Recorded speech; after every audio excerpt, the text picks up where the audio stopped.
8-bab Mudhish kunlar. Vaqt suvdek o'tib, ko'zni yumib ochqicha Pashaxon 7 yoshning qarisini oldi. Inik ana Turkman xonadonligining shahzodalarni tarbiyalash tuzumiga asosan Pashaxonga 7 yoshga kirguncha bir qancha chet el tilini o'rgatish kerak edi. Shuning uchun Inik ana bola podshoh Pashaxonga rus tili, arab tili va fors tillaridan dastlabki qadamda asos turg'izmoqchi bo'ldi. Inik ana fors tili bilan arab tiliga puxta edi. Şoň o bu iki tilni o'zi berib, oldingi bir til rus tiliga oila o'qituvchisi taklif qildi. Inik ana kamil musulmon ayol bo'lsa-mu, arab tiliga qaraganda rus tilini muhim deb biladi. Uning nazarida yomonlik va shumliq do'stdan emas, dushmandan keladi. Shuning uchun dushmanning tilini puxta bilib, mustamlikchi dushman millatni o'z vatanidan uzil-kesil qo'g'lab chiqarish kerak edi. Malika Kunchichakning hayot vaqtida Inik anaga aytgan orzusi-mu, balani 7 yoshgacha cho'qim Yevropaliklarning tilidan mukammal savad chiqarg'izish edi. Shundaqla bu Turkman xonadonligining shahzoda va maliklarni tarbiyalashdiki, an'anaviy qoida tuzumiga qitilgan yangi bir moddasi hisoblanadi. Shundaq qilib, Pashaxon 5 yoshgacha yiliqi bozorda cho'ng bo'lib, 6 yoshga qadam qo'ygan yili bozordan ingliz tili o'qituvchisi topilmasligi sababli bu yerdan ayrilishga majbur bo'ldi. Inik ana bu bozordagi yaqin yo'ruq, xulum qo'shnilar bilan xo'shlashib, razilashgandan keyin Ostonaga qarab yo'lga chiqdi. Necha kunlik jafo mushaqqatlik mashina safaridan keyin Inik ana o'zining tug'ilib cho'ng bo'lgan shahriga yaqinlab keldi. Inik ana bu bir qancha yil ichida bola beqish va tarbiyalash ishi bilan bakli judab ketgan bo'lg'ashqa, shahardagi urug' tuqqanlarmi uni ko'rsa tunimasligi aniqlaydi. Bola podshoh Pashaxon Inik ananing odatdan tashqari badal to'laganiga yarasha haqiqatan bakmu aqlli bola bo'lgan edi. U kichigidan boshlab tirishchan, irodali bola bo'ldi. Mal egisini doğrumisi haram degandek, bu bola Yavuzbek bilan Malikning eng yaxshi javharlarini o'ziga mujassam qilgandek, mayli chiroyda bo'lmasin, mayli qiliq harakatlarda bo'lmasin, ko'rganligi kishining zavqini keltirib, amroqligini qo'zg'aydi. U Inik anasiga shu darajada amroq ediki, u toki 4 yoshgacha Inik anasini emib uxlaydi. Inik anamı yaşınıp qalğanda bu balaga odatdan tashqari amroq bo'lib ketibdi. Hadisila balaning g'amini yeb, bargan siri qirib ketyapman. Navoda Alloh tuyuqsiz omonatni topshirib elib, bu dunyodan ketib qolsam, yurak param Pashaxon nelarda bo'ynini qisib qolar deganni o'ylab, uzundan uzunga yig'lab ketadi. Bundaq chaqlarda Pashaxon Inik ananing aqargan beshini quchoqlab turib, uning yuzini ching yiqib, uning bilan tang yig'lab, Inik ananing yuragini texim ezib o'tadi. Shaharga az qolganda Inik ana bo'xchisini o'shnisiga artib, bola bilan qora mashinaning kuzovidan tushib qoldi. Chunki shahar ichi hozircha Inik anaga nisbatan yana notanish, xatarlik joy hisoblanadi. Ular Yavuzbekning dadisi Jalol Shayxning uyiga boradigan mozorlikqa qarab yo'l oldi. Bola podshoh Pashaxon Inik ananing oldida gohi pul tinglab, gohi yugurib mengib, Inik ananing xo'shligini keltirdi. Ular tushga yaqin Jalol Shayxning uyining atrofiga yetib keldi. Lekin uylar yiqib etilgan bo'lib, faqat uyning atrofidagi so'qma pakartamning bir qismi qolgan edi. Inik ana birdan saqlab turib, masjidga peshin namoziga kelgan biraylardan Jalol Shayxning nega ketganligini so'rashdi qildi.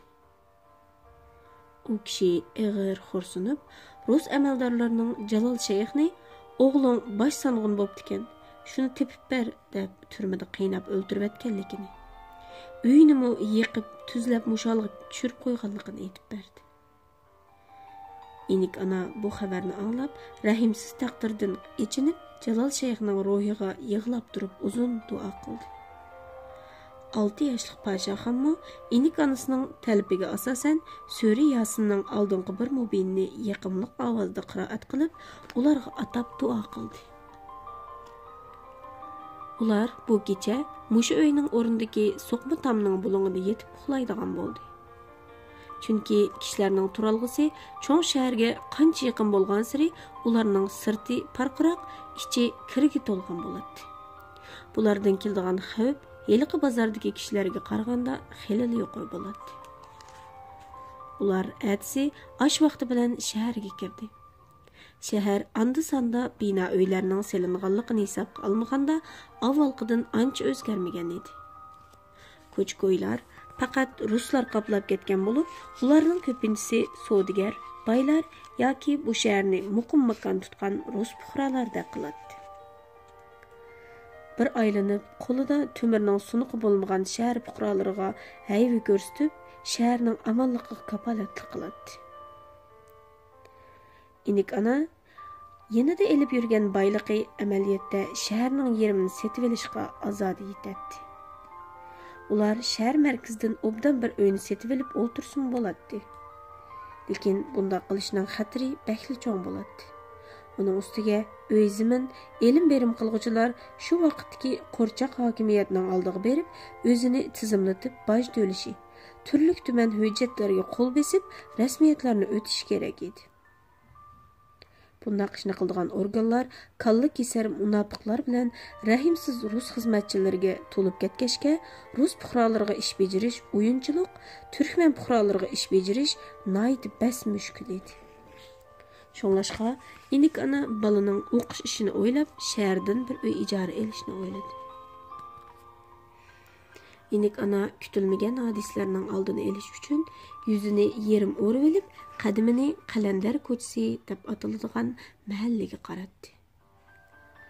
Chunki bu yer kishilarning nazarida namratlarning turalg'isi deb qaralg'ashqa, mayli rus askarlarining yoki shu chog'dagi qo'nchoq hokimiyatining charlab tekshirishlaridan bir oz xoli edi. İnik ana Paşaxonning qo'lini yetilab uyma-uy yurib, oxiri kichik bir uyni ijara elib, shu yerda muqim o'ltiraqlashdi. Ay, yillar bir-birini qo'g'lashib, hash-pash deguncha Paşaxon 7 yoshga kirib qoldi. İnik anamı bar amallar bilan balani Maliki Kunchichakning orzusi bo'yicha yaxshi tarbiyaladi. Uning xatnisini qildirib, sunnatni ado qildi. Lekin bularning bundaq tinch aman kunlarimi uzunga borolmadi. Mush mezgilda bu shaharda bir xil vabo partiladi. Bu kasal bilan og'riqchilarning boshda ko'ngli elishib, o'ng biqini telib og'ritdi. Andın necha kun o'tmayla ko'zining iqi sarg'ayib, ko'pinchisi behush bo'lib o'lib ketadi. Bu kasal millat ayrimidir. Shahar tuyuqsiz yig'zor ichida qoldi. Buningdan Rus hokimiyati jiddilashib, oldini olish, davolash ishlarini qattiq kuchaytirib baqdi. Lekin bu kasaldan yuqumlanib o'lganlarning soni kundan kunga ko'payishga boshladi. Bir kuni inik ananing tushi buzilib, tong suzilmasda Paşaxonni uyg'otdi. Paşaxon balam, o'rningdan turg'in, bir yerga berib kelayli, dedi inik ana o'shnisiga bo'xchisini artib turib. Yana yutkilamdiq ana, deb so'rdi Paşaxon ko'zini o'ylab. Yo'q balam, borganda bilsan, chaqqan bo'l. Paşaxon o'rnidan turib, kiyimlarini kiyib, anasining keynidan ergashdi. İnik ana o'yladiki, bir kichik quruq ko'mzakni qo'liga elib olgan edi. Ular shu mang'inicha jamoat masjiddan yonar chog'ida Jalol shayxning uyining o'rniga yetib keldi. İnik ana qo'lidagi ko'mzakni tamning tubida qolib qo'yib, masjiddan kishilarning chiqishini kutib turdi. Shu asnoda jamoat masjiddan chiqishga boshladi. İnik ana kishilarning orasidagi soqollari oqirib, qiyrilikdan aram mengayotgan bir kishiga salom qilib, uni yonga tortib, Jalol shayxning ayolining qabri beshini so'rdi. Buvay Jalol shayx bilan taqdimatlik bo'lib, uni obdan bilatdi. Shunga u qiynalmayla inik anaga yo'l boshlab, heliqi qabr beshini ko'rsatib qo'ydi. qabri yog'och salasun bilan o'ralgan bo'lib, boshqa qabrlardan alohida farqlanadi. Inik ana Pashaxonni yilqi qabr beshiga yetilab akilib, qo'lidagi ko'mzakka bo'xchistiki oltin tajdan boshlab, bo'yniga asadigan tumargacha hamma narsalarni soldi. Ularning ko'pinchisi cho'ng kichiklikka o'xshash bo'lmagan olmoslar bo'lib, oltin tillalar ilgirkidan oz qolgan edi. U barliq narsalarni ko'mzakka qachlab, og'zini rosa puxta etdi. Inik ana atrofga sapselib, odam shapsini sezmagandan keyin salasundan taslikda ortilib kirib, bo'xchista tayyorlab olgan o'tg'uch bilan qabrini xili cho'nqur ko'lab, ko'mzakni qabriga ko'mibdi. Uning ustiga g'azon, shoxlarni chandurmay tashlab qo'yib, nayta aldirab salasunning ichidan chiqib oldi. Ularning bu harakatini insi jin ko'rmagan edi. Inik ana atrofga toza bir qarab etib, Xudoga shukri deb yenik nafas oldi. Ondan u Pashaxonni quchoqlab turib, uningga aytdi: "O'g'lim Pashaxon, mening bu so'zlarimni esingda mahkam tutqin. Shaharda kasal tarqab, musibat, yig'izar hamma uyni qopladi. Uning ustiga tushim buzilib, ko'nglim bir nimani tuyib turdi. Bu chaqcha sen kichik bo'lg'achqa bu gaplarni demagan edim. Endi deydigan chaqlar bo'lib qoldi." Inik ana bularni degach, ko'ziga yosh elib yig'lab ketdi. "Men sening o'z onang emas. Sening o'z onang mushu xandonlikning malikasi. Shundaqla xandonlikning oxirgi shohi malika Kunchechakdir. Sening otangmi xonlikning harbiy bosh vaziri ham bosh sang'uni Yavuz bek. Balam, taqdirning chaqi ta'tir cho'rgilab, ruslar ziminimizga bostirib kirib, xalqni dahshatli qirg'in qildi. Yolg'ondan adolat bayrog'ini ko'tarib olib, aksicha kishilarni qattiq bulang-talang qilib qatl qildi. Sening otangningmi, onangningmi qotili dal mushu ruslar. Sen oddiy kishilardan emas, balam. Anang sen bilan vidolashgan chaqda sening mush xandonlikning shohi bo'lganligingga yorliq tushirgan edi. Sen mush elning xoni o'g'lim." Inik ana yig'lab eqib ketgunicha Pashaxonni bag'riga bosdi. Pashaxon onasining gapini quloq selib angladi. Umu ko'ziga yosh elib, inik ananing yeshini olqini bilan surtib, avvalgidek tang yig'lashga boshladi. "Balam, bu gaplarni qat'iy kishiga tinma. Esingda mahkam tutki, otangning qotilini yiliq tumarning ichiga putib qo'ydim.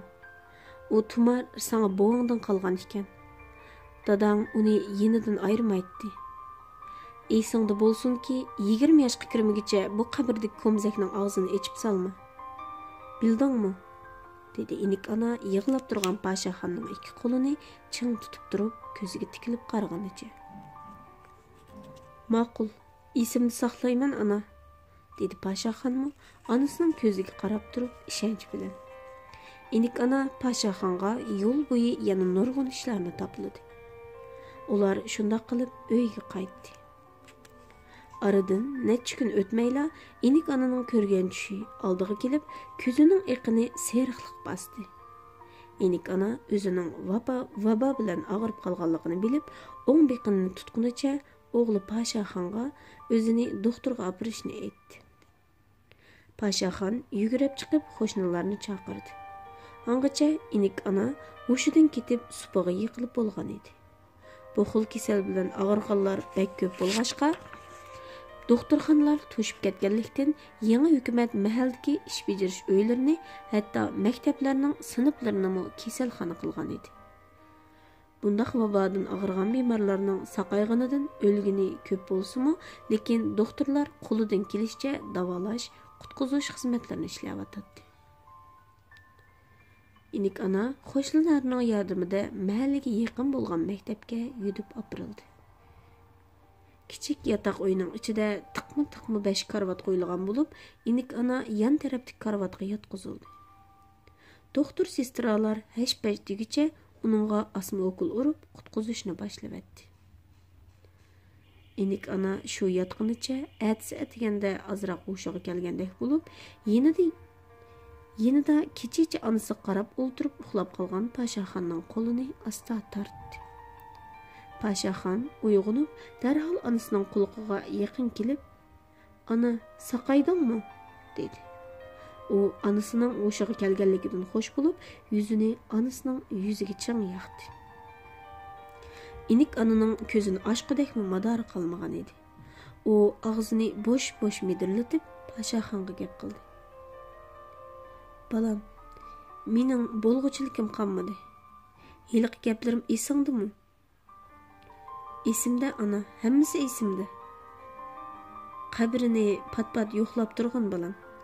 Esingdan ko'tarilib qolmasin." "Ma'qul ana, berib turman." Ana bola ikkilan ayrilg'ilibatdi. Bu qitim Pashaxonning ko'zidan to'xtamay yosh taranglashga boshladi. Ananing bo'lsa ko'zidan yosh chiqara olg'idekmi, holi qolmagan edi. "Uyning ijorasini oldiq berib-etdim."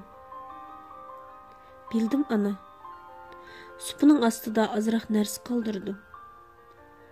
İnik ananing nafsi jiddilashib, ovozi tushib ketdi.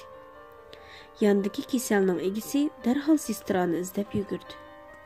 Rus doktor yugurib kirib, inik ananing maydisiga tonshug'ishni qo'yib, zan selib tonshig'andan keyin qo'l beg'ishidan tomirini tutib beqib, okul ko'tirib kirgan sestraga beshini chayqab, okul urganning foydasi yo'qligini bildirdi. İnik ana oxirgi qitim ko'zini kuchab echib, o'g'li Pashaxonni qanog'dek ko'rib olmoqchi bo'ldi. Lekin u ko'zini ocholmadi. U faqat "Jenim balam" deb unlik birini tovlabla shuh bo'lib qoldi. Doktor uning qo'l beg'ishini qo'yib berib, yuzini asta yepib qo'ydi. Pashaxon onasini yana hushidan ketdi deb o'ylab qolgan chog'i, u onasining qo'lini tutguncha cho'nqur o'yga petib o'ltirdi. Atrofdagi boshqa kishilar bolaning bu sabayligiga qarab, ich-ichidan yig'lab ketishdi. Shu chaqda sestra qiz Pashaxonning beshini silab turib so'radi. "Sening dadang-chu? O'lib ketgan. Undaqda aka-achilaring bormi?" "Yo'q, men yolg'iz." "Boshqa tuqqanlaring bormi?" "Yo'q, men bilmayman." Sestra qizning ko'ziga millidi yosh keldi. "Onang u endi aram topdi." Pashaxon sabiy ko'zlari bilan sestraga savol nazarida qaradi. U eng go'zal joyga ketdi. Kelmasga ketdi, dedi sestra Pashaxonning beshini silab turib. "Siz jannatni demoqchimi?" "Yo'q, siz yolg'on aytdingiz." Pashaxon chirqirab yig'lab onasiga o'zini otdi. Uyning ichini yig'i ovozi qopladi. "Yo'q, ana uyg'ona, biz ketayli." Pashaxon ovozini qo'yib etib yig'lab, onasini xeli uzungacha uyg'otib baqdi. Ana uyg'onmadi.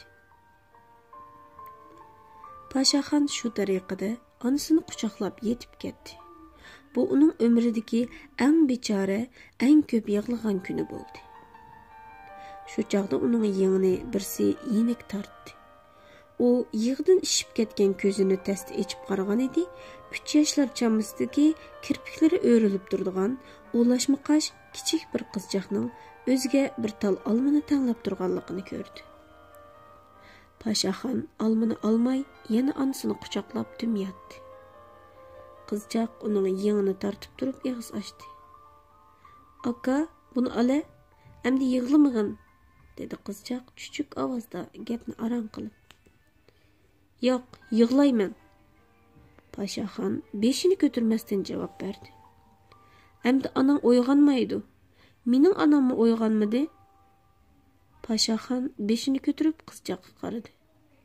"Sening onangmi shu joyga ketganmi?" "Yo'q-ey, mening onam u yerga ketmadi, jannatga ketdi." "Onang qachon ketgan?" Pashaxonning uninga ichi og'rib qoldi. "Onam mush yerdan jannatga ketgan. Ketgili mundaq kun bo'ldi." Qizchaq shundoq degunicha qop-qora bo'lib ketgan barmoqidan ushni chiqarib uningga kuldi. Paşaxon bu qizchaqning taqdiriningmi o'zininki bilan o'xshashligini ta'minlab uningdan so'radi. Sen kim bilan turyapsan? O'zim bilan turyapman. Kishilar anang jannatda hayot, u hamon seni yo'qlab keladi deyishidi. Bugunmi men onamni izlab kelgan? Qizchaqning javobi Paşaxonning yuragini ezdi. Qizchaqning teqicha o'ziga olmani sunib turayotganligini ko'rib, olmani uning qo'lidan oldi. Shu chaqda sirtdan doktor sestralar kirib, enik onani bir g'altakli garovga yutkashga boshladi. Onamni qayerga opirsizlar? Deb so'radi Paşaxon, hiliq sestraning yengini tortib. Sestra qiz qattiq aldirash edi. U gap qilishga ulgurmay, yandagi karvatdagi kasalning boqquchisiga qarab qo'ydi. U kishi surilib kelib, Paşaxonni ikki qo'li bilan ching tutib turib, muloyimlik bilan aytdi. Balam, bu xil kasal bilan o'lib ketganlarni doktorlar bir xil dori bilan yuydi. Ondan yerligida qo'ydi. Bo'lmasa, bu kasal yana nurg'un odamlarga yuqib, ularning jinini oladi. Qarg'ina ma'u bichora qizga. Uning onasimi bu kasal bilan o'lib ketdi. Umi bizning gapimizga ma'qul bo'ldi.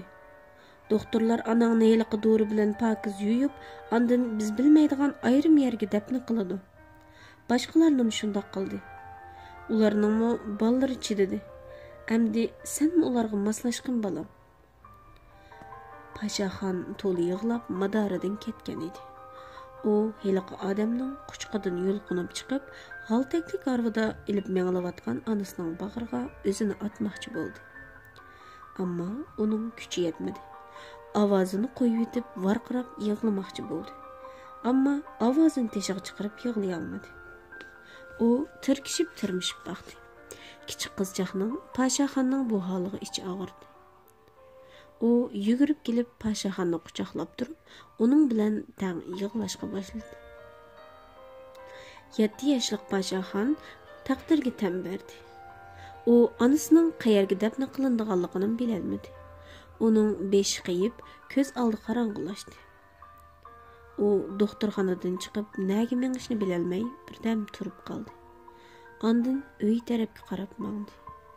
Heliqi 3 yoshlik yetim qizmi uning keyniga kirib olgan edi. Paşaxon keyindagi oyoq tevishini anglab, burilib qaragan edi. Qizchaq kulgunicha tomning keyniga mukib oldi. Paşaxon keyniga yenib qizchaqdan so'radi. Sen nerede tursan? Shu bilmayman. Sizlar qayerdan kelgan? Biz turmadan kelgan, dedi qizchaq. Turmadan? Turmada uy bormi? Yo'q, dadamning uyi bor. Biz dadamni yo'qlab kelgan. Ular dadamni o'lib ketdi dedi. Keyinchi onam yig'lab uxlab qoldi shu. Kishilar onamni yulab bayon qo'yga akilib qo'ygan. Uyinglarning nerdaligini bilmamsizlar? Bilaman. Uyimizning keynida cho'ng bir tog' bor edi. Qizchaq onasidan ayrilib qolgandek emas edi. U xiyoli kulib turadi. Paşaxonning bu yetim qizni ko'choq tashlab qo'yg'isi kelmadi. Chunki bu kichik qizchaq o'limning qanday ekanligini texi tushunolmagan edi. Uning ustiga u uyning nerdaligini bilmaydi. Men bilaman, bizning uyga ketdi. Paşaxon qo'lini qizchaqqa sundi. Qizchaq mukib o'ltirib olgan yeridan dast turib, kulgunicha Paşaxonning qo'liga esildi. Bu rahimsiz vabo yoz chikitib qish kiray deganda tarqalishdan to'xtadi. Bu bir yil ichida bu xil kasallik necha 100 ming odamning jinini elib, necha 10 ming bolalarni ko'chalarda yetim qoldirdi. Yig'izar musibat butun elning yerimini qaplag'ili tasli qoldi. Uning ustiga Stalin dehqonlarning qo'lidagi terilg'i yerlarni tortib olib, o'pchi tarixchilik qilib, adil taqsim qilish degan siyosatni ko'tarib chiqib, bu mustamlaka rayonda emas, o'zining ilidimi ocharchilikdan necha 100 ming kishining behuda o'lishiga sababchi bo'layotdi. Ocharchilik butun elni qoplab, bir tal non uchun kishilar zar-zar yig'laydigan davr boshlangan edi. Bu mudhish kunlarda bu bir jup yetim Allohning himmati bilan vabodan saqlanib 2 yilni xotirjam o'tkazdi. Pashaxon 9 yoshga, qizchaq 5 yoshga kirgan shu yillarning ma'lum bir kuni Pashaxon maktabdan qaytib kelib, bo'xchisini o'yliq tashlab qo'yib, singlisi Barnaxonni chaqirdi. Barnaxon ovoz chiqmadi. Barnaxon yana ovoz chiqmadi. Pashaxon uning davomli eshikning kayniga mo'kib olib, o'zini izlatadiganligini obdan biladi. Shunga u yugurib kirib, eshikning kayniga qaradi. U bu yerdami yo'q edi. Ondan yiqilgan yotgan ko'rpining kayniga qarab baktı. U yerdami yo'q bo'ldi. Pashaxon beshini qashlab, uning ismini to'g'lig'inicha o'ylig'i chiqib, o'g'ziga qarab beqish uchun sho'ti bilan o'g'ziga yamashdi. Barnaxon u yerdami ko'rinmaydi. Shuning bilan uning kallasiga darhol bir o'y kelib, hovlining burjigidagi ko'ni tunurga qarab baqmoqchi bo'ldi. U o'g'zidan aldirab tushib, ko'ni tunurning ichiga qaragan edi. Degandek singlisi Barnaxon tunurning ichida tugilgunicha mo'kib o'ltiradi. Barnaxon, "Meni ko'rib qoldim." Qizchaq vilixlab kulgunicha tunurdan chiqdi. Aslida Pashaxon uning bu yerga yushiringanligini o'ylab kiribla bilib bo'lgan edi. Lekin u singlisini xo'sh qilish uchun bayamqa izlab topolmagan harakatlarni qasddan qilib qo'ygan edi. Astag'firullah. Barnaxon, bu nechinchi qatimliqi? Qarang kiyimlaringizga mehnat bo'lib ketganini. Endi bu yerga mo'kib olmang, ha? Dedi Pashaxon singlisiga yolg'ondan achchiqlagan bo'lib. Ma'qul aka, endi unda qilmayman, dedi qizchaq kulguncha akasining putini quchoqlab turib. Doim shundoq deysiz-yu, yana unutib qolasiz, dedi Pashaxon singlisining beshini silab erkiltib. Qarang, sizga nima keldim? Pashaxon bo'xchisidan tosh varqi yirtilib ketgan bir tal rasmli kitobni sug'urib elib singlisiga berdi. Barnaxon kitobni qo'liga elib shunda xo'sh bo'ldi. Umu uyga yugurib kirib ketib, bir narsani alqinida chang tutqunicha akasining oldiga chiqdi. Aka, buni sana saqladim, qarg'ina buningga. Barnaxonning qo'lida tayoqli kamputdan birisi turadi. Voh, nereden topding? Aldin. Sen bergan pullarni yig'ib qo'ygan edim. Pashaxon xushal bo'lib, kamputning qog'ozini oldirab echib og'ziga soldi. Barnaxon akasini xo'sh qilganligidan cheksiz mamnun bo'lib, akasining kamputni shumginiga qarab, ig'izini tamishtirib, levini yalashga boshladi. Pashaxon singlisining kamputni yegisi kelib ketganini ko'rib, darhol uni ig'izidan elib, singlisining ig'iziga soldi. Shunday qilib, ular kulishgunicha uyga kirib ketishdi. Aradan necha oy o'tdi. Bir kuni Pashaxon maktabdan qaytib kelib, so'mkasini o'yloq tashlab qo'yib, singlisi Barnaxonni chaqirdi. Barnaxon, neredasiz? Ovoz chiqmadi. Pashaxon odati bo'yicha bu yerdan izlagan bo'lib, tunurning qishig'i bordi. Barnaxon, meni ko'rib qoldim. Lekin bu qitim Barnaxon tunurning ichida yo'q turadi. Pashaxon bir oz jiddiylashib qoldi. U yugurib uyga kirib, uyning ichiga tafsiliy qarab, yerda chechilib turgan bir qancha rasmli kitobni ko'rdi. Odatda Barnaxon kitoblarni hargiz yerda qo'ymaydi. Pashaxonning yuragi o'rilib, ko'chaga chiqib, uning ismini to'g'lashga boshladi. Shu chaqda uyning oldidagi qo'shnisi uningga bir shum xabarni aytdi. Singlingizni bayatdan bir to'p rus saqchilar mashinasiga selib elib ketdi. Nima? Saqchilar tutib ketdi? Shundoq, ular bizga boshqa gap qilmadi. Pashaxon eshikni atmasdan shaharlik saqchi idorasi tarafga qarab ushqandek yugurib ketdi. U udul saqchi idorasiga berib, ularning xizmat binosiga qarab mengib edi. Eshik oldidagi qorovullar uning oldini to'sdi. Nega borsan? Saqchi boshliqni izlayman. Nima ishing bordi? O'ziga deydigan muhim gapim bor edi. Qorovul turkman yigit edi. U Pashaxonni saqchi boshliqining bola quloqchisi bo'lsa kerak deb o'ylab, uni ichiga kirgizib etdi. Paşaxon eshik ustidagi ruscha xatlardan boshliqning ishxonasini tasti tepib eshikni chekdi. Kirishga ruxsat qilindi. "Nima ishing bor edi?" deb so'radi xom semiz rus saqchi turkmanchani buzib so'zlab tamakisini to'g'ri tishlaganicha. "Singlimni tutib akilyapsizlar, uni izlab kelib edim." "Nima? Biz sening singlingni tutyaptimizmi? Yo'q gap qilma", dedi saqchi boshlig'i talatini buzib achchiq qilinib. "Shundoq, bayam qo'shnimiz o'z ko'zi bilan ko'ribdi-ku." Saqchi boshlig'i Paşaxonning o'ziga g'azab bilan tikilib qarayotganligini bilib, ko'zini ilib qochdi. "Sen qaysi maktabda o'qiysan? Isming nima?" "Shaharlik Charbog' maktabda o'qiyman. Ismim Paşaxon."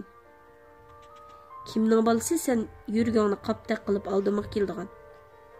Paşaxonning ko'zidan bir xil qo'rqmaslik chiqib turadi. Lekin u dadasining ismini hech kimga aytmaslikka onasiga va'da bergan edi. Şoň o bu qitim rost gap qilmadi. "Dadam men tug'ilganda o'lib ketibdi-ken. Uning ismini bilmayman." "U itning bolasi. Yo'qol. Singlingni biz ko'rmadik." Saqchi boshlig'i Paşaxonga ko'z qirni salmagan qiyofatda keynini qilib turib tamakisini sho'rashga boshladi. Paşaxonmi bo'sh kelmadi. "Itning bolasi deb senlarni deydi. It bo'lmagan bo'lsang, yiroq yerdan yundi marab kelmas eding. Nima deding?" Saqchi boshlig'i oldidagi necha yoshlik bir shumbakning shuncha gapni qo'ymay, qo'rqmay deganligini anglab, g'azabdan yerilay dedi. U aldirab ustildagi konopkani besib edi, ikki qurolliq rus askari ushqandek kirib keldi. "Mao itning advini berib tashlab etinglar. U sanglisini izlab kepti. Har qaysingga shuncha desam, yana iz qoldirishib qo'yishibsan. Yo'q qilish." Saqchi boshlig'i bu qitim askarlarga rus tilida gap qildi.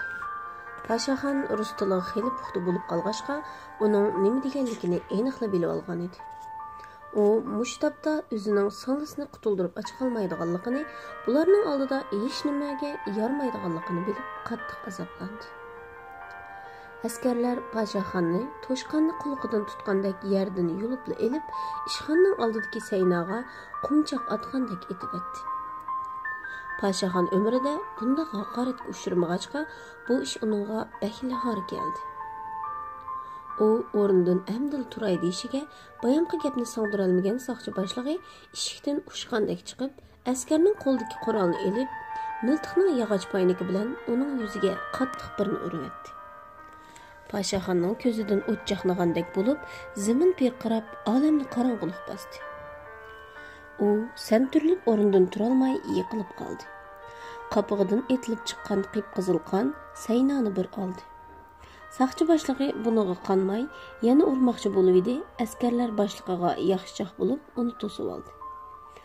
Ondan askarlar yerda tayoq zarbisidan aylanib yotgan Paşaxonni 3-4ni tepib, uni so'rgunicha darvozaning oldiga ochib, tashlab etdi. Tayoq zarbisidan o'rnidan turolmagan Paşaxonni yo'ldan o'tgan yaxshi niyatli kishilar yotgan yeridan yulib, uyiga olib qo'ydi. Paşaxon kechich og'riq azobidan kirpiq qaqmay chiqdi. Amaliyat uningga eng azob bo'lgani tayoq zarbisi bo'lmasdan, balki o'moq singlisining alvastlar qo'lida nima bo'lib ketganligi edi. Paşaxon onasidan ayrilib qolgandan keyin Bernaxon ismli bu qizchaqni o'ziga singil qilib, bu uyda 2 yildan ortiq birga yashagan edi. Uning bilan bir tuqqan ak-singildek yaqin o'tib, uningga haqiqiy akliq mehrini bergan edi. Bernaxonmi nayt oq ko'ngil qiz bo'lg'achqa, Paşaxonni o'z aksidakli yaxshi ko'radi. Paşaxonning putiga tikan kirib ketsa, Bernaxon tishi bilan tishlab oladi. Paşaxonmi Bernaxonning putiga tikan kirib ketsa, tishida tishlab tikanni sug'uradi. Qisqasi, bu ak-singil odatdan tashqari ejil o'tadi. Atsi Paşaxon o'rnidan turolmadi. U yerga chaplashib yotganicha o'g'in ondan o'rnidan turib maktabga yo'l oldi. Uning yuzi qulpidek ko'kirib ishib ketgan bo'lib, sinfiga kirganda savoqdoshlarining uning atrofiga olishib olganini ko'rdi. Paşaxon maktabda alayda yaxshi o'qig'achqa, saboqdoshlari ham muallimi uningga nayt amroq edi. Lekin muallimi qapqa tushgan holda Paşaxonni sinfdan chaqirib, mudirning ishxonasiga boshladi. Qari mudir Paşaxonga qarab, uningga ich og'ritgan holda aytdi: "O'g'lim, sen o'qishni davomlashtira olmaydigan bo'lding. Bizni kechirgin." Maktab mudiri bu gapni deb bo'lib, ko'zidagi chiqolmay qolgan yoshni qo'l yog'liqi bilan surtdi. "Nimishqa mudir, men nim xatolik o'tkazdim?" dedi Paşaxon hayron bo'lib mudirning gapini tushunolmay. "Bolam, buni sen so'rmag'in, menmi aytmay. Ular sen sababli maktabni taqaymiz deb qo'pishdi. Shuni meni tushunsan." Paşaxon hammani tushundi. U maktabdan haydilishining sababini heliq saqchi boshlig'idan ko'rdi. Paşaxon 3-yillikda o'qigan bilan uning o'qib tugatgan hikoya romanlarini tek cho'ng odamlarmi o'qib bo'lmagan edi. U o'rnidan turib, bo'xchisini ko'tarib, ular bilan xo'shlashdi. Ma'archig'ida muallimidan boshqa maktabga berib o'qishni davomlashtirsa bo'ladigan bo'lmaydiganligini so'radi. Muallim beshini chayqab, hamda uning bu elda umr bo'yi maktabga ilinmaydiganligini afsuslanib aytdi. Paşaxon yerga qarab uzun sukut qilib turdi. Ondan beshini ko'tarib, o'g'illarga xos jasorat bilan maktab darvozasidan chiqib ketdi. Mustamlik ostidagi millatning taqdiri mana shunday bo'ladi. Mustabidlar mustamlik rayonida mayli tog'ni talqon qilib, cho'lni bo'ston qildik deb, jahon ahliga qarni yer tilg'ich jar solsin, ularning bu yerda qoldirdig'ini faqat bir zambil gandidan boshqa hech narsa emas. Ular qo'ral kuchi orqali yolg'onni uda takrorlab, rostga aylantirmoqchi bo'ladi. Ular xalqni beyitib, taraqqiyotni ilgari surdik degan buyuk shuarni kutib oladi. Amaliyotda ularning maqsadi faqat ikki xil. Biri bularning boyliqni bulandalan qilish, yana biri yanada bularning boyliqni bulandalash qilishdir. Ular mana shu maqsadiga yetish uchun vosita tanlamaydi. Sansız begunohlarning xun bedeliga oltin qadahlarni to'ldirib, g'albisi uchun hurra to'laydi. Mana bu mustabidlarning o'rtaq alohidaligidir. Qaranglar, mushu davlatning qonunliq podshohi bo'lgan Paşaxonmi oddiy bir boshlang'ich maktabning o'qish fursatidan mahrum qolgan yerda yana boshqa ishlardan og'iz ochish mumkinmi? Paşaxon uydagi supida dum yotganicha onasining chopinini quchoqlab uzundan uzun yig'ladi. Singlisi Barnoxonning yo'qolib ketishi uningga bakli alam bo'ldi. Ruslar singlimni tutib olib zodi nima qiladigandu degan savol uning kallasini chirmab olib, uni qattiq bearam qilyapti. Arqa-arqadan kelgan ko'ngilsizliklar sut uyquda uxlab yotgan Paşaxonning pishmagan yuragini ezib, uni bolalarcha xiyol dunyosiga g'arq qilishga boshladi. U ko'p o'ylanish orqali oxir bir qarorga keldi. U amroq singlisini tutqun qilgan soqchilar bilan elishmoqchi bo'ldi. O'zini miltiqning paynagi bilan urgan soqchi boshlig'idan o'ch olmoqchi bo'ldi.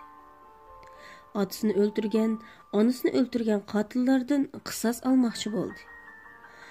Uning ko'z oldida u qiziqib o'qiydigan hikoya, romanlardagi botir qahramonlar Paşaxonning o'zi bo'lib ko'rinishga boshladi. U xuddi pishqan yigitlardek o'rnidan chachirab turib, yog'och sandiq ichidagi bo'xchaga tiqib qo'yilgan qog'oz pullardan bir tutam sug'urib elib, yanchug'ini tomladi. U shu mang'inicha mashinchi ustamning uyiga berib, kitobni ko'rgani bo'yicha bir narsalarni tikib berishni aytdi. Yana to'mirchi ustamg'imi shu kitobni ko'tarib olib, ichidagi rasmga o'xshatqizib, ig'ir yeniklikini tangchigida bo'ladigan, bilak kuchini oshirish mashqiga ishlatadigan chin qissaymini yasatqizmoqchi bo'ldi. Qo'li gul hunarvanlar bu kichik bolaning gapini tingshimay baqdi. Lekin uning qo'lidagi bir tutam pul ularni bu ishlarni qilib beqishga qiziqtirib o'tadi. Put-qo'llariga tengiladigan, esib qo'yib mushlashga ishlatiladigan har xil qumxaltalar, cho'ng-kichik ishtankalar hammasi taq bo'ldi. U oldi bilan hikoyalardagi bosh qahramonlarga o'xshash kundalik qiladigan ishlarini oldi bilan planlab yozishga boshladi.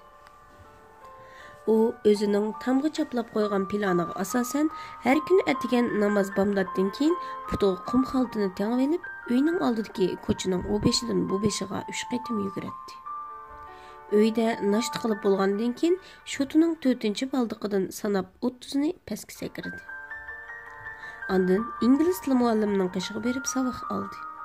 Algan savuqni to'la yezib qo'lida olganda o'ylisiga esib qo'ygan qum xaltasini mushladi. İştanklarını ko'tarib harganda yana turli hikoya kitoblarini o'qishni davomlashtirdi. Balalar maktabdan qaytganda ular bilan qong'uchi yugurib o'ynab, kech bo'lganda uyga kelib, hech nimani to'ymay uxladi. Podshohxon bu ishlarni o'ziga rostilla odat qilib oldi. U hamma ishda o'ziga vazifa qo'yib, shu vazifani o'rindamag'icha bo'ldi qilmadi.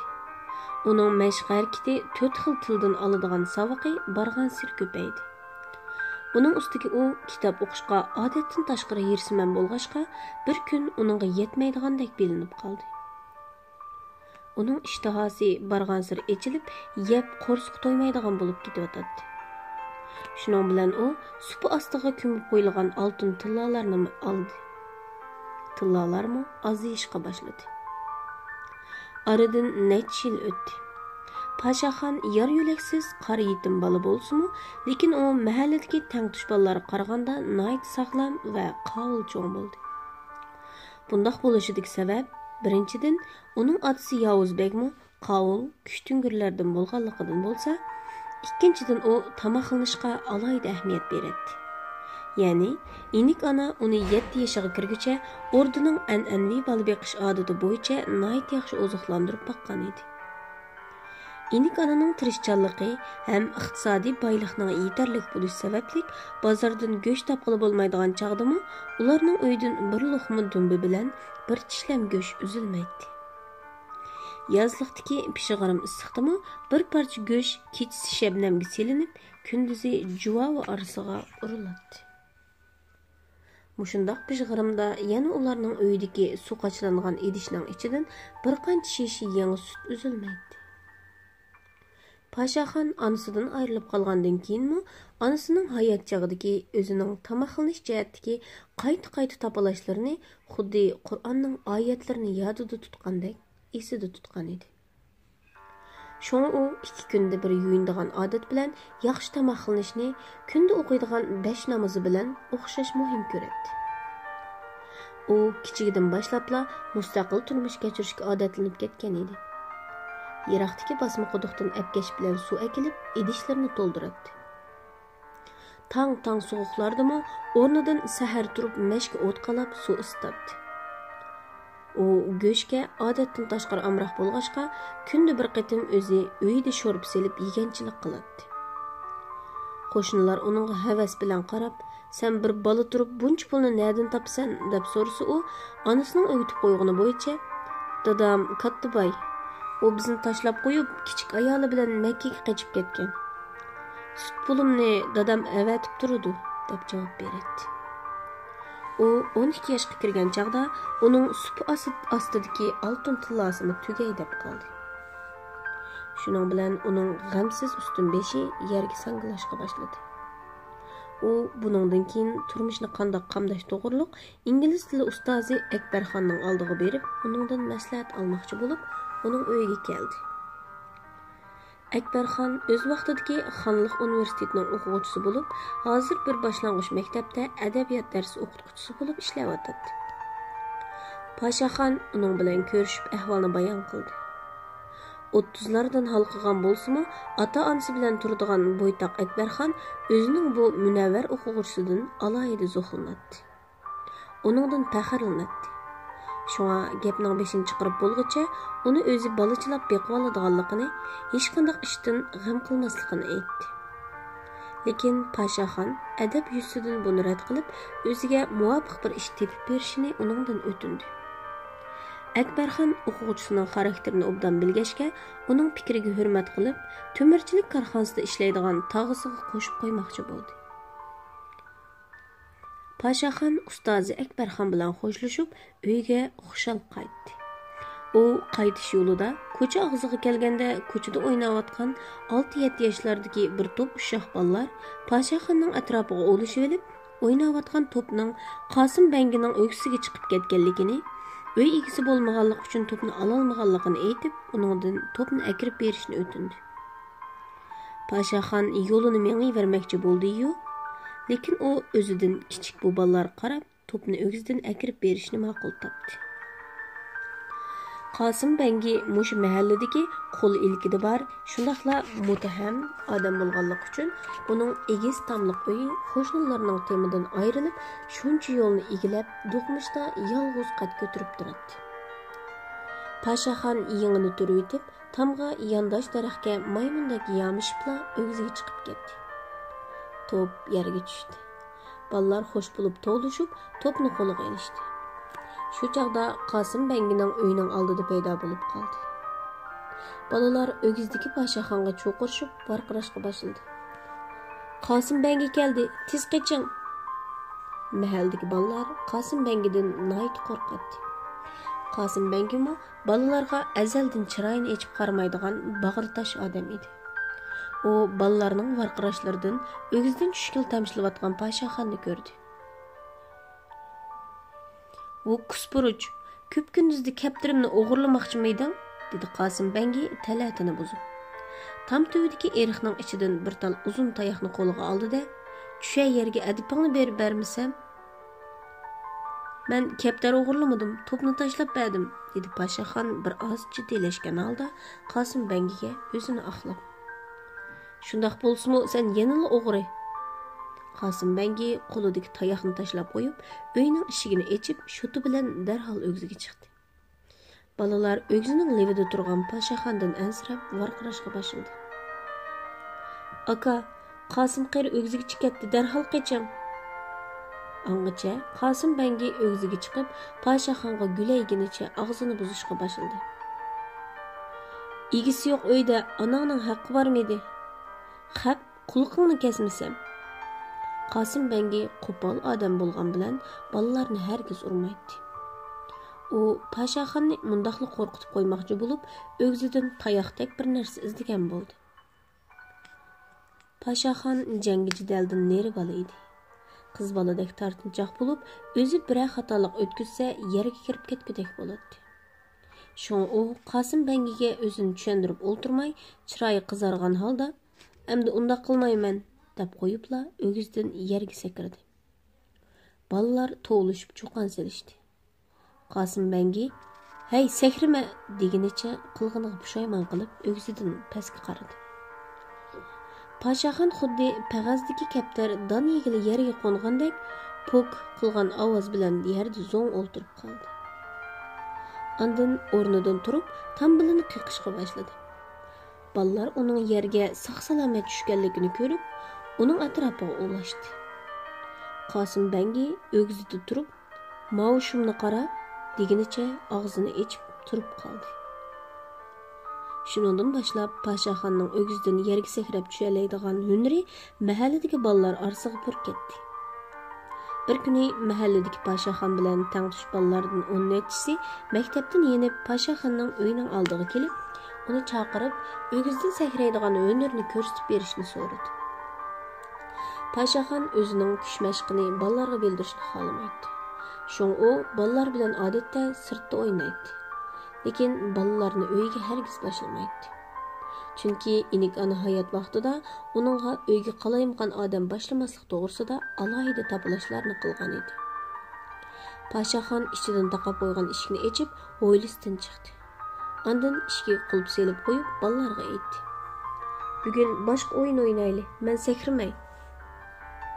"Yo'q Paşaxon, seni osmonda uchdigan degan gap maktabda bir bo'ldi", dedi balalarning orasidagi biraylan uningga yolvorgandek. "Qarg'ana, biz hammamiz sening shu karomatingni ko'rib boqayli deb keldik."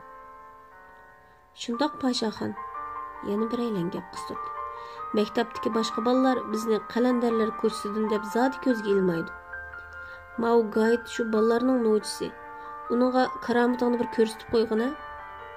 Paşaxon bu og'indilarning ko'ngli yerda qo'yishni xohlamay, "Bo'ptila, bularga bir qatim sakrab beraychi" deganni o'yladi.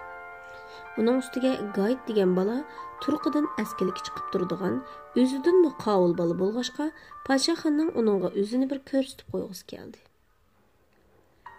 "Ems qarab turinglar-a", Paşaxon shundoq debla ishkiga yamishib o'giziga chiqdi.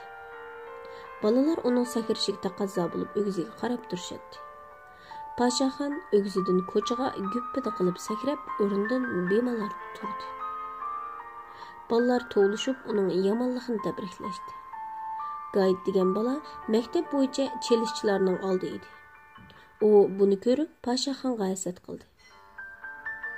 Paşaxon, kelan nochi bo'lsang chelishimiz. Gayet uning ma'qulligini olmayla chapanni selib etib, alqiniga birini tukirib tayyor bo'lib, uningga o'zini bir tunutib qo'ymoqchi bo'ldi. Paşaxon o'zidan 2 yoshcha cho'ng Gayet bilan tutishishdan biroz qo'rqdi. Uning ustiga u bakli qo'lliq ko'rinadi. Mahalladagi bolalar bu qatim shuk bo'lib qolishdi. Chunki ular Paşaxon bilan o'ynaganda Paşaxon chelish o'yiniga faqat qatnashmaydi. Faqat boshqa bolalarning chelishganini ko'radi. Bundaq his bo'lishidagi sabab 2 yilning oldida Paşaxon bolalar bilan chelishib o'ynab, qassobning o'g'lining belikini sundirib o'tgan edi. Qassob motamlik qilib, Paşaxonni urib tillab, uning ko'nglini parakanda qilgan edi. Shunga Paşaxon buningdan keyin bolalar bilan chelishib o'ynamaslikka iroda qilgan edi. Bu qitim Paşaxon Gayetning talabiga unamadi. Gayet atrofidagi bolalarga qarab g'adaydi. Men nim degan balla? U o'gizdan sakriyalgan bilan menga tushalmaydi. Gayet o'zidan kichik Paşaxonning o'zidan qo'rqayotganligini bilib, texim azvayladi. Navada chelishgan bo'lsa, 3 martam yam boshqa ilib toza salatdim. Paşaxonning uning bilan shundoq bir tutishqisi keldi. Ammo u bir nimani o'ylab, uning gapini anglamasga selib, uy tarafga mengishga tamshaldi. Anang seni o'g'il bol deb tuqqanmi, ay qo'rqinchoq. Endi buningdan keyin meni aka degin, dedi Gayet Paşaxonni zanglik qilgandek o'nlik to'lib. Paşaxon bu gapni ko'tara olmadi. U darhol kayniga yenib Gayetga tikildi. Bo'pti, sen bilan chelishay. Navada 3 qatimsini yengib olsam, bolalarning oldida meni aka deya olamsan? Ata po'ringni. Bo'pti, deginingdek bo'lsin. Seni aka deyman. Gaping gapmi? dedi Paşaxon. Mana bular turibdi. Gapimdan yansam o'g'il bo'lmay ketay. Ikkalan qoida bo'yicha assalomu alaykum deyishib ko'rishgandan keyin uyning oldidagi ko'chada tutishib ketdi. Ularning biri cho'ng, biri kichik bo'lganligi uchun bir-birining belini obdan tutolmay yotadi. Atrofda qarab turgan bolalar Paşaxon endi yuzimizni to'kadigan bo'ldi deb jiddilashib, ko'nglida Allohdan Paşaxonning yengishini tilab turadi. Degandek ular tutishar-tutishmay Gayet o'ngsiga tushib ketdi. Balalar o'z ko'ziga ishonolmay, o'zaro nima ish bo'lganligini surishtirib turganda, Gayet yana bir qatim yonboshqa elinib tushib ketdi. 3-chi qatim do'ngida qilgan ovoz bilan yo'lning nariroq chetidagi o'riklikda vichirlashayotgan bir to'p oqqushqach vichirlashdan to'xtab, ko'cha timtas bo'lib ketdi. Balalar bir Gayetga, bir Paşaxonga qarab og'zini ichib qolishdi. Gayet o'rnidan tasti turib, chapanini olmay ko'ziga mo'llada yosh kelib, Paşaxonga qarab olib, "Xap" degunicha rasti tarafga qarab yugurib ketdi. Balalar ko'z oldida bo'layotgan bu ishlardan hayron qoldi. Ham intayin xushal bo'lgan edi. Ular Paşaxonga qaytadan sap selishga boshlab, mahallaning bu yangi nochisi bilan baldurroq ayrilmas do'stlardan bo'lmaganiga pushaymon qilishdi. Ularning orasidagi bir bala bo'xchisidan bir parcha navatni elib Paşaxonga taqildi. Paşaxon, ala buni. Endi bizni kim bo'za qilsa seni boshlab opiramiz. Bu sening mukofoting bo'lsin. Balalar bo'xchilarni osmonga etishib, Paşaxonning g'alabasini tabriklashdi. Ular shu tarzida Paşaxonni orsiga elib, shatop o'yini o'ynash uchun qizg'in odam elishayotganda, yiroqdan bir bola yugurib kelib, Gayet odam boshlab keldi deb xabar yetkazdi. Balalar hammasi kayniga o'rilib, yiroqdan bir to'p balalarning shamoldek o'zlari tarafga qarab kelayotganligini ko'rdi. Kimne kapta o'chidimas, dedi bo'xchisidan navat olgan bola ularning yo'liga senchilab qarab. Kimni keladi? Shahardagi tilla to'nirni akaganda shu, dedi yana bir bola mushtumini tugib turib. Qo'rqmaymiz. Ballar Gaytning bayam qochqanini ko'rib, uningga laqam qo'yib ulgurgan edi. Balalar yanglarini turishib tayyor bo'lishdi. Pashaxon balalardan tilla qo'shunining kimligini so'radi. Kim bo'ladi? Uning asli ismi Tillaxon. O yaxshi bal bo'lmag'achqa, onasi uni ko'chaga tashlab ketibdi ekan. Uning muqim turalg'isi yo'q. Anglasak u to'nirda yetib cho'ng bo'pti ekan. Şoň uni kishilar Tilla Tonur deb atışıdı. Kunduzi o'g'irlik qiladi. Ashundaq tilamchi balalarni kayniga selib qo'shin tartib yurib, yavash balalarni bo'zaq qiladi. O'tib ketgan aski nima u? Shu chaqda Gayet 7-8 balani boshlab bularning orasiga kirib keldi. Qani bayam Pashaxon degan harmi? Endi nochiligini qilib baqsin, dedi Gayet. Yenidagi bo'yi o'zidan vijikrak bir balani oldiga chiqarib. Tilla Tonur degan bu bala qarmoqqa yoshda Pashaxondan kichikdek ko'rinsimi, lekin uning qishig'icha tushib turgan qop-qora qunduzdek chechining ostidagi bir jup harakatchan ko'zidan uning nihoyat zirak ham chaqqon bola ekanligi chiqib turadi. Mana men to'la odam tillima degunicha Pashaxon balalarning orasidan yulqinib chiqib qo'shinning oldiga bordi. He, Gaytni urib yig'latgan Pashaxon degani senmi? Dedi Tilla Tonur qo'lidagi tamakisini to'g'ri tishlab Pashaxonni mastmagan oldi. Ha, chelishda yengilib qolsa odam boshlab keladigan Gaytni yerga sog'ini men shu, dedi Pashaxon Tilla Tonurning hayfsidan qilch qo'rqmay mag'rurlik bilan. Tilla Tonur bir umr ko'ch-ko'ylarda qaqlay-soqlay kun kechirganligi uchun g'alli majira tayoq to'qmoq degan uning 3 vaqtlik g'izosi takli bir ish edi. U tamakisini toza bir sho'rib etib, Pashaxonning yuziga po'yladi. "Hullalmi it? Gayt degan mening qo'shinimning a'zosi. Yurgan qopdekkina sening?" Tilla Tonur kayniga o'rilib, Gaytga qaragandek qilib, tuyuqsiz mushti bilan Pashaxonning burniga qattiq birni urib etdi. Pashaxon hech qanday tayyorliksiz turganligi uchun bu kuchli mushning zarbasidan ko'zidan o't chaqnab, kayniga samtirilib ketdi. Uning burnidan o'qdek qon ketdi. Fursatni g'animat bilgan Tilla Tonur chaqmoq tezligida burundagi qonni yengi bilan surtayotgan Pashaxonning maydasiga kuchab birni tepdi. Pashaxon kayniga yiqilib tushdi. Angacha Pashaxonning do'stlari Tilla Tonurni tutib oldi. Pashaxon o'rnidan turib aldirmay chapinni soldi. Ondan Tilla Tonurga qarab baqirdi. "Qani, no'ch bo'lsang amdi kelisha, sendek nimalarga o'zimni bir ko'rsatmasam." Pashaxon burundan iqiyotgan qon bilan kari bo'lmay, yengni shimaylab Tilla Tonurning oldiga itildi. Tilla Tonurmi bo'sh kelmay, o'zini Pashaxonga otdi. Ikkalan toza tutishib ketdi. Tilla Tonur tayoqqa bakli pishiq edi. Pashaxonning putquli o'zining yeshiga baqqanda ajoyib chaqqan edi. Pashaxon choq bilakdek piqirab, birdamning ichida Tilla Tonurni xiqiratdi. Tilla Tonur bo'lolmay, birga kelgan qo'shiniga buyruq qildi. Buni ko'rib, Pashaxonning do'stlari tayyor bo'ldi. Shu chaqda Pashaxon do'stlariga burilib qarab, "Sizlar aralashmanglar, hammasiga o'zim to'shayman" deb vaqirab, ularni kagil qo'ymadi. Chunki Pashaxonning mushundaq jidal orqali o'zining qanchalik mashq qilganligini bilgisi bor edi. Axloqli Pashaxon bundaq jidalni pul bilan setib olmaydi. Shunga u bu jidalni bir fursat deb bildi. Qo'shindagi non yegan tari yo'q 6 o'ruq bola Tilla Tonurning sepiga qaytilib Pashaxonni o'rib oldi. Lekin Tilla Tonurning yeb ketgan tayoqqa qarab hech qaysi qo'l sola olmadi. Pashaxon kitobda o'rgangani bo'yicha uning ichidan ojizroq birsini tutib olib, uning yurgini, ondan yana birining yurgini ezish qaroriga keldi. U fursatni chang tutib, Tilla Tonurni raso salmoqchi bo'ldi. Chunki u bu qo'shinning atamoni edi. Bu qochsa hammasi qechishadi. Shuning bilan Pashaxon udul Tilla Tonurga chaplashib olib, shuni selishga boshladi. Qalğanlar Paşaxonga to'xtamay mush soldi. Bundaq o'pchi urilgan mushning vazni bo'lmaydi.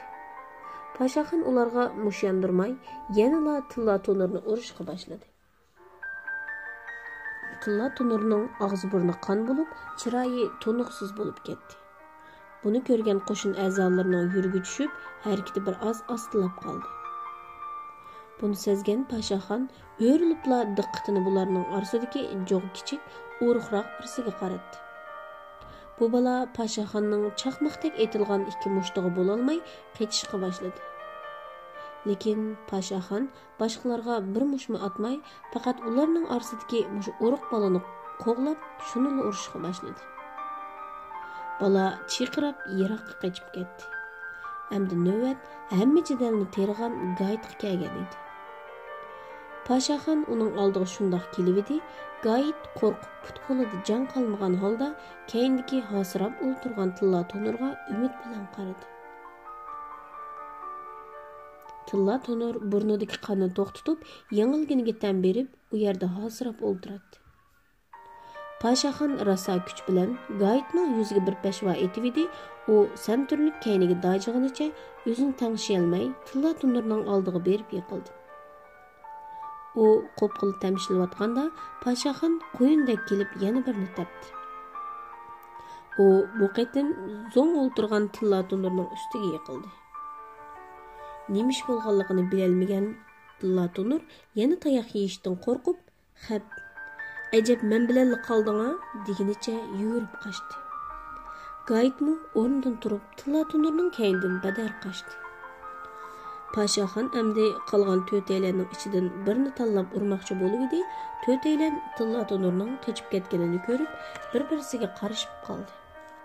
Ondan oldi keyniga qaramay, Tilla Tonurning keynidan yugurib qochishga boshladi. Bir maydon ballar urushi cho'nglar kelib aralashmasda hayt-huytligicha oxirlashdi. Atrofda turgan balalar bu ishlardan ajoyib hayron qolgan edi. Ular Paşaxonning bu tangdashsiz botirligini cho'nglarga aytish uchun uylariga aldirab qaytishdi. Shundoq qilib, bola Paşaxonning nomi bu mahallada va bolalarning maktabida afsona bo'lib, eg'izdan eg'izga tarqalishga boshladi.